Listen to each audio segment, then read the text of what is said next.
Alors, mauvaise nouvelle pour le Grand Prix de Chine, qui pourrait être reporté, voire même annulé cette saison. Le Grand Prix de Chine, prévu 11 avril, est plus que jamais en suspens. Troisième Grand Prix au calendrier, celui de la Chine pourrait connaître un sort similaire à la course prévue à Melbourne, une annulation ou un report. Il faut dire que la Chine, depuis le début de la pandémie, n'a toujours pas accueilli de nouveaux grands événements sportifs mondiaux.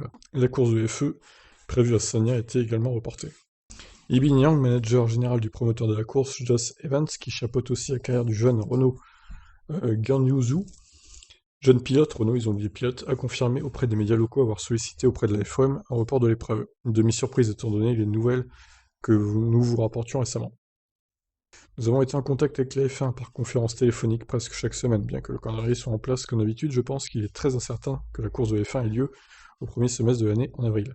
Nous avons l'intention de le déplacer au second semestre et nous avons officiellement soumis la demande selon laquelle nous espérons la déplacer au second semestre. Le mois d'avril serait ainsi vierge de deux grands prix, celui du Vietnam et la Chine, donc il faudrait alors que la F1 comble ce vide, peut-être en recourant à Portimao Imola ou au Mugello, qu'on a déjà vu l'an dernier. Et oui, les courses bouche-trou qui vont revenir en 2021 du coup. L'équation en deuxième moitié de saison serait très complexe, puisqu'il faudra intercaler la Chine et l'Australie, alors même que le calendrier est très chargé et qu'il finit le 5 décembre à Abu Dhabi.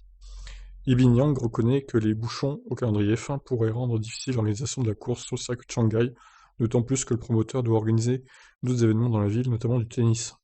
Ah, au pire, hein, s'il n'y a pas le Grand Prix de Chine, bon, en général, bon, c'est vrai qu'il y a eu des courses pas mal en Chine, mais globalement, bon, il se passe pas énormément de trucs quand même, hein, sauf s'il pleut, quoi.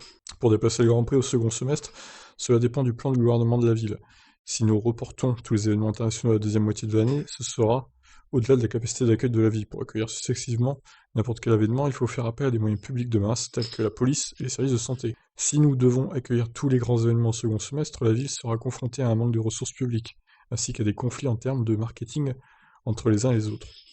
La Chine impose aussi une quarantaine de 14 jours pour toutes les personnes arrivant sur son sol. D'autre part, des régions entières près de Beijing ont été récemment reconfinées à la suite de l'apparition de nouveaux cas. Finalement, 2021 ressemble pour beaucoup à 2020 pour le moment. Ah bah oui, ça c'était sûr, hein. Ce n'est que la continuité en fait, hein.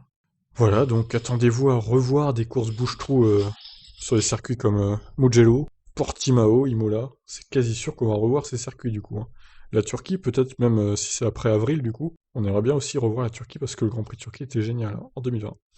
Et écoutez, je vous laisse donc réagir. Qu'est-ce que vous en pensez? Ciao!